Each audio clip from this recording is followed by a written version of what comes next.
Okay. Hey y'all, I'm Erin and I'm a Block 2 student from Beaufort, Georgia. Hi, I'm Laura Landis and I'm a Block 2 student from Peachtree City, Georgia. Hi, I'm Rebecca Tucker and I'm a Block 1 student from Atlanta, Georgia, and we wanted to welcome y'all to the Early Childhood Cohort. This is just a little video with some tips and tricks on your future placements and how to survive them, so get out a pencil and paper and start jotting down some notes. So timing is super important. You want to make sure that you are on time and leave on time to all of your placements. Your professor will give you a specific time to come and to show up and to leave placement, so make sure you're following that. Don't lie about when you leave placement or when you get to placement, because that just looks super bad on you. You want to maintain your professionalism. Showing up on time and leaving on time shows that your work ethic and shows that you really care about your kids. You have a certain set of responsibilities to maintain professionalism. These responsibilities are not, some of them are stated and some of them are unstated. The stated ones include following the school rules and things like that, but you also have some unstated responsibilities. This includes developing a good relationship with your mentor teacher. This is not only good for the environment, but it also gives you a recommendation later in life.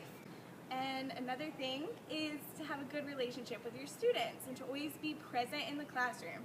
And being present includes not being on your technology, because you're there for the kids and you're there to learn how to be a great teacher and not to be on Facebook. So, and then the final unstated tip, your unstated responsibility, is to always have a great attitude, because you're there to learn and just embrace the whole experience and everything it includes.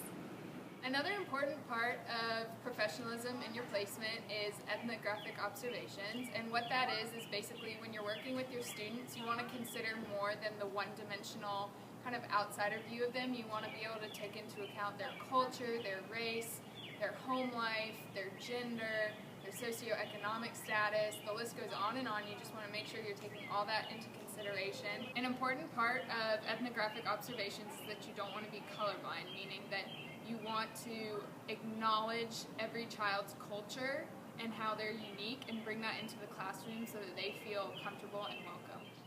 Another important aspect of professionalism is mandatory reporting. You'll talk about this every semester as you go into your placement, because it's an important part of being in a school, of being an adult in a school.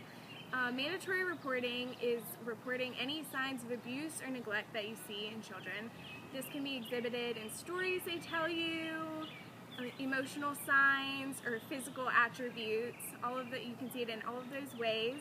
And it's important to, if you do suspect abuse or neglect, to go to your mentor teacher, administration, and the designated reporter. It's very important that you follow the proper protocol, because the student's safety is of utmost importance.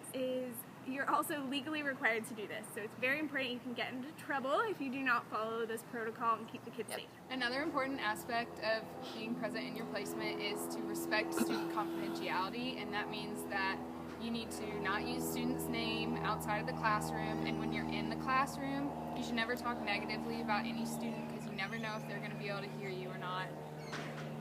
One other thing is that you should never, ever put a child on social media, and that is especially inclusive of your Snapchat stories. Be conscientious of what you wear to your placement. What you wear is the very first thing that people notice about you in your placement, so you want to make sure that you are modest and comfortable. Those are my two go-to rules. You're going to be bending over, you're going to be squatting down, running with your kids. You want to be able to not have to worry about your blouse coming down too low or your skirt coming up too high. You really just want to make this environment the best you can for your students, and you just got to remember that you're there to teach these kids and to love on these kids and not to put on a fashion show for your peers.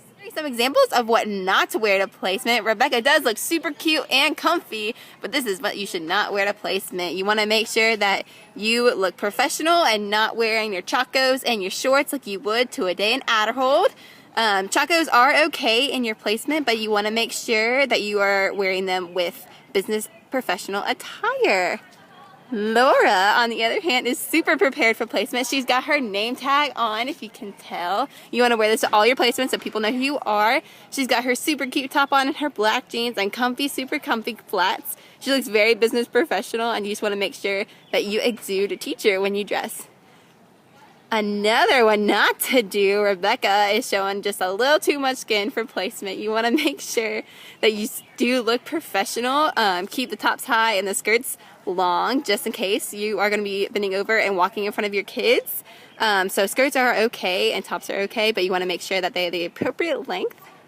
Laura has one of her dresses that she wears to placement. It's super down to her knees. She can bend over in it. She can walk around, be super comfy in it. And it's appropriate, a very good placement dress. You can also wear heels with your dresses. Be sure that your heels are comfy because you will be on your feet all day long. But these are some good tips and ideas for your placement attire. So I hope you'll learn some tips and tricks on how to approach your placement this semester and how to feel more comfortable going into it. It's important to always remember these professionalism tips while you're in placement, because every day is like a job interview and everybody's going to be looking at you for future teaching possibilities. We hope you enjoyed our video, and we hope you have a great semester.